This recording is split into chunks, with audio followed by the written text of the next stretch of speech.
Bonjour. Bonjour. Merci d'être en ligne, malgré ce contretemps qui vous a retenu à Paris. Euh, Oui, euh, je vais vous laisser parler et présenter en fait la plateforme européenne de consultation citoyenne Ensemble EU, qui fait suite à la plateforme Cette fois je vote. Et je vais vous laisser la parole et puis peut-être aussi au public après votre intervention. d'accord, Merci. ça marche. Alors, déjà, veuillez m'excuser hein, de ne pas pouvoir être avec vous aujourd'hui. J'ai été retenue malheureusement à Paris. Vous arrivez bien à m'entendre? Ça va? Le son est... Vous m'entendez bien? Oui? Super. Mais je suis tout de même très heureuse de pouvoir parler avec vous aujourd'hui et vous présenter donc la stratégie de communication du Parlement européen. À double titre, déjà parce que c'est Myriam qui m'a invitée et je tiens à la remercier pour cela, parce que ça a été une volontaire très active pendant la campagne et je suis très heureuse que cet engagement se poursuive et j'espère que ça va encore continuer après. Et puis aussi, je suis très contente de pouvoir parler de la communication du Parlement européen pendant durant un événement sur la citoyenneté et le numérique, car le Parlement européen vraiment s'engage dans la communication numérique et cela a été très, a été vraiment le cas pendant les élections européennes. Alors malheureusement, je vais vous partager mon écran maintenant que vous avez pu me voir, mais je préfère vous montrer le PowerPoint plutôt que ma tête, puisque j'avais préparé un PowerPoint pour aujourd'hui. Oui, Oui, on le mettra en ligne comme ça, tout le monde pourra en profiter oui, à la suite des rencontres. Ça te va? d'accord. Parce que là, personne ne me voit, c'est ça? Si, si, on peut le voir si tu veux. Il n'y a C'est pas de bon? souci. Ça a coupé.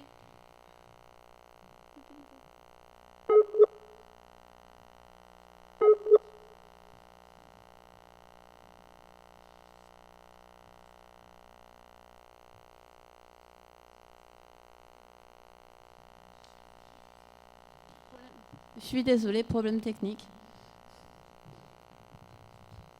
Non,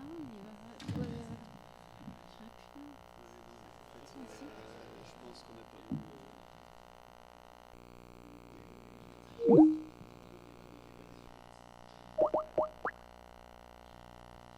c'est nous. C'est pas tout à fait On nous. avait perdu la connexion. Voilà, ça y est, Ah, vous êtes revenu, Isa. c'est bon? Super. Donc, je reprends alors. Oui, donc là, au Parlement européen, on a toujours eu et on a encore à cœur d'utiliser tout le potentiel des outils numériques pour favoriser et promouvoir la citoyenneté européenne. Et cela s'est particulièrement donc illustré pendant la dernière campagne pour les élections européennes, donc pendant laquelle, je remercie encore, Myriam a été particulièrement active. Et pendant cette campagne, on a utilisé pour la première fois le numérique non pas comme une fin en soi, mais comme un catalyseur permettant de rassembler les citoyens et de les inviter à agir dans le monde réel. Donc, numérique et action de terrain ont été abordés pendant ces élections comme complémentaires, avec l'un renforçant l'autre et réciproquement. Donc, cela a donné cette fois je vote.eu, c'est-à-dire une communauté de centaines de milliers de personnes partout dans l'Union européenne qui ont défendu sur le terrain, en ligne, à leur échelle, en fonction de leurs moyens, la démocratie et la citoyenneté européenne. Donc cette campagne, elle a été envisagée dès 2017 par la Direction générale de communication du Parlement européen et elle a été mise en œuvre en France par le bureau en France du Parlement européen. Dès 2018, dès juin 2018, le AI, l'European Youth Event, qui a lieu tous les 2 ans et donc qui a été l'occasion pour vraiment lancer cette campagne. Il s'agissait donc en premier lieu de créer une communauté citoyenne d'appel au vote directement chez les citoyens et l'outil principal a été la création donc, de cette plateforme, cette fois je comprends.eu, qui a été traduite dans toutes les langues officielles de l'Union européenne et mise en place donc, dans tous les 28 États membres de l'Union européenne. Donc c'est vraiment une campagne pan-européenne je crois que c'est la première fois qu'une telle campagne citoyenne et d'engagement citoyen a pu voir le jour, en tout cas au niveau des institutions européennes. Et on en est aujourd'hui très, très fiers. Cette mobilisation a été opérée en plusieurs phases, qui a débouché sur la phase d'activation des volontaires et des partenaires, parce qu'on avait d'un côté la mobilisation. Alors, je suis désolée, je vais juste couper le son parce que pour l'instant, tant que je parle, je vois, mais, parce que j'entends je m'entends en double. Voilà. Donc, on a, et puis de l'autre, on avait la société civile, les associations qu'on voulait également impliquer dans cette campagne. Alors, je vous ai remis là les chiffres clés. Je pense que de la campagne qui permet de prendre l'ampleur de cette campagne en ligne, je pense que les 3 premiers chiffres sont les plus peut-être pertinents pour comprendre l'ampleur de la campagne et de cette fois je vote.eu. Dans toute l'Union européenne, cette fois je vote.eu, ça a été 300 000 inscrits dans toute l'Union européenne. En France, 19 581 inscrits, ce qui correspond à peu près en proportion à la taille de la France en démographie.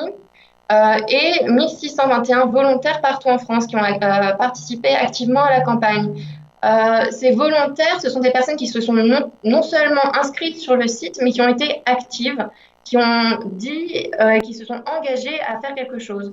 À leur niveau, ça a pu être mettre une affiche sur leur voiture, ou ça a pu être des choses beaucoup plus grandes, comme Valérie, j'en parlerai tout à l'heure, qui a marché de Lyon à Bruxelles pour encourager au vote.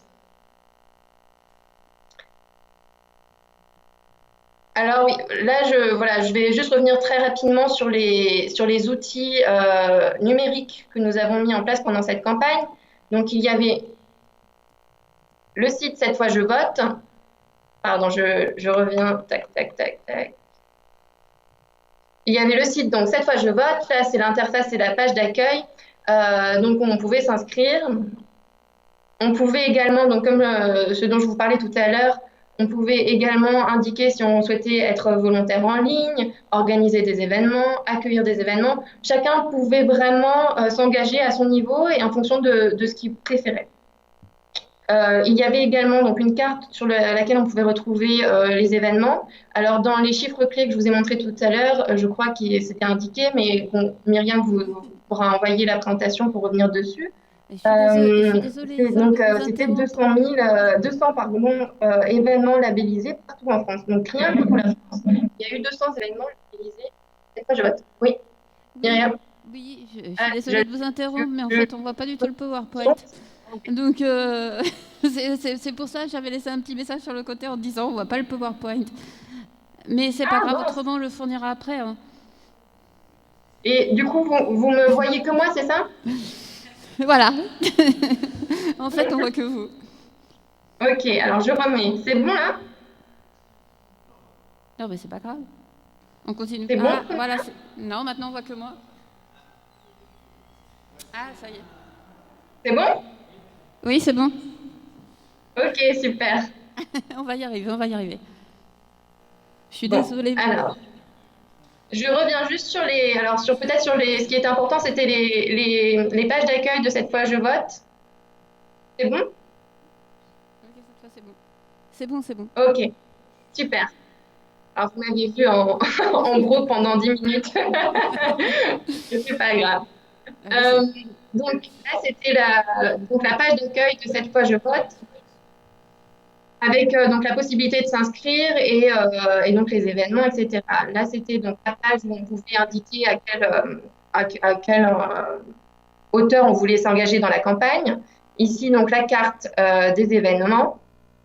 Et donc, à la fin de la campagne, on a décidé de faire quelque chose qu'on appelle de la gamification sur le site. Ça n'a pas très bien fonctionné en France, pour être honnête. C'est pas quelque chose de très francophone. Mais les volontaires engagés dans cette fois je vote pouvaient, s'ils le souhaitaient, participer à des petits challenges et récupérer des étoiles et à la fin gagner un petit kit de campagne.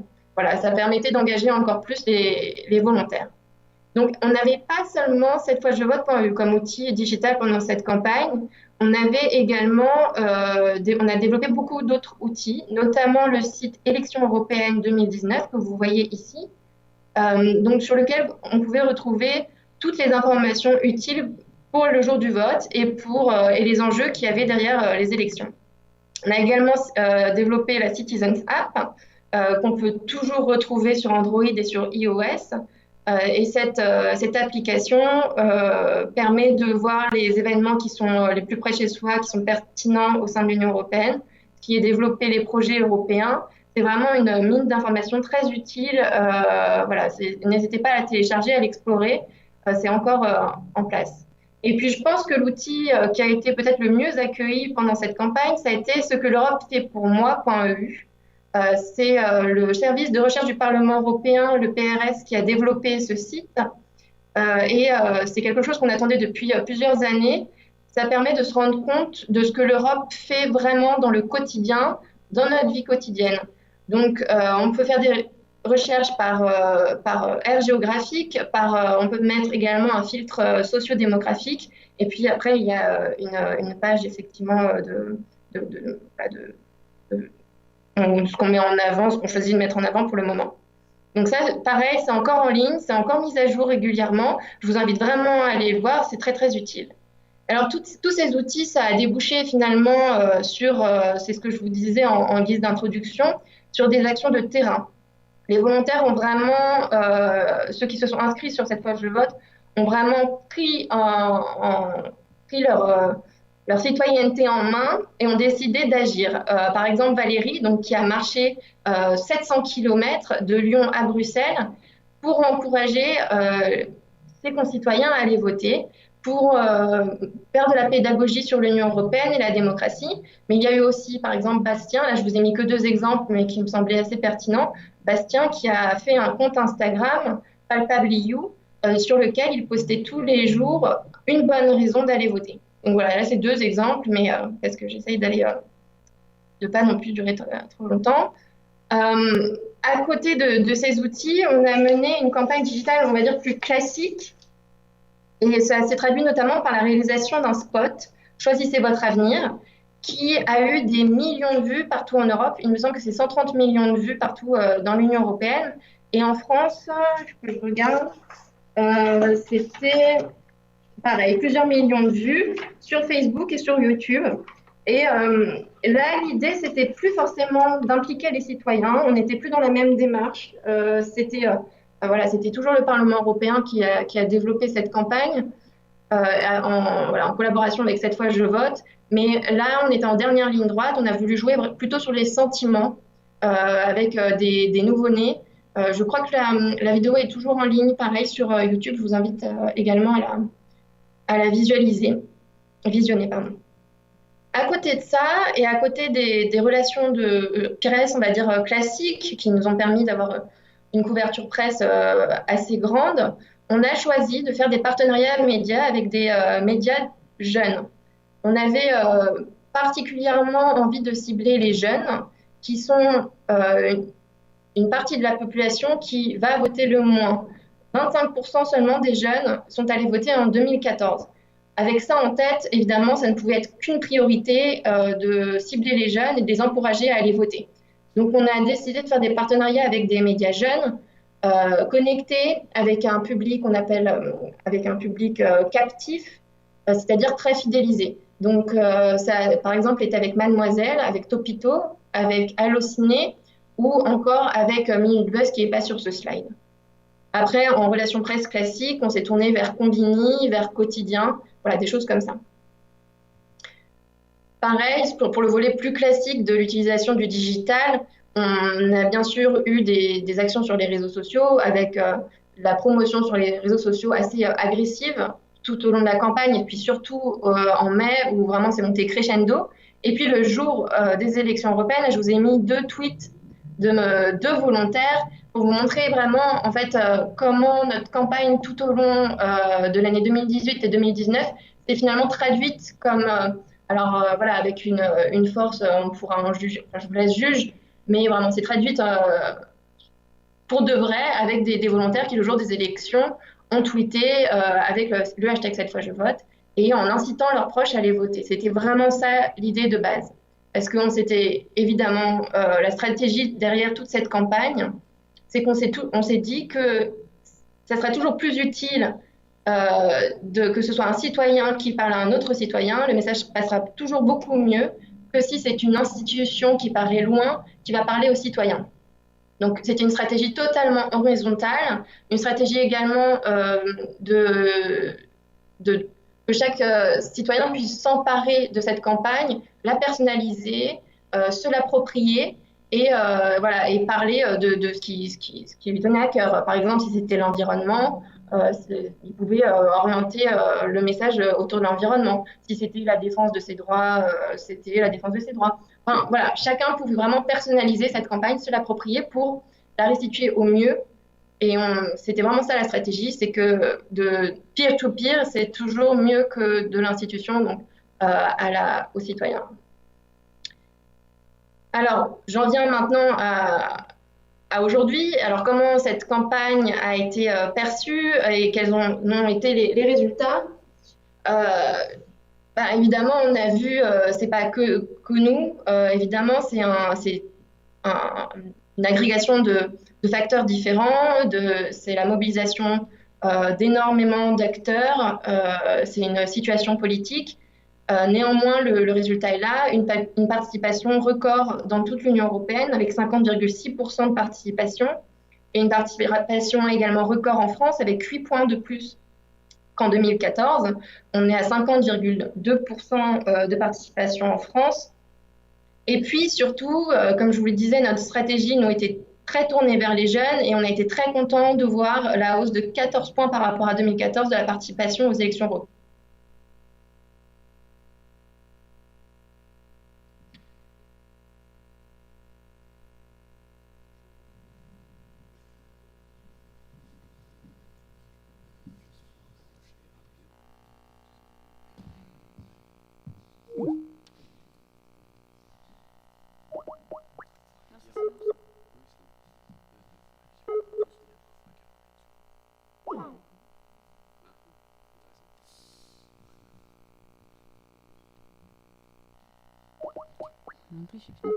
Bon, on est désolé, mais ça n'arrête pas de couper. On va essayer que ça fonctionne pour une dernière fois, et surtout pour enfin entendre la fin de l'intervention d'Isor.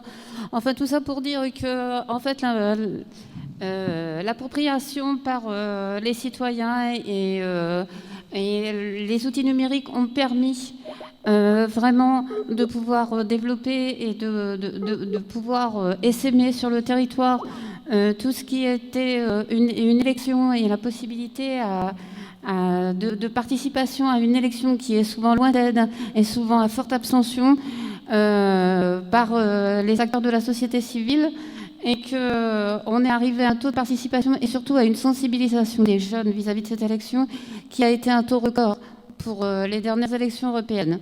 Comme quoi, la citoyenneté numérique, quand elle se fait approprier par la société civile, peut impacter véritablement sur la société tout entière.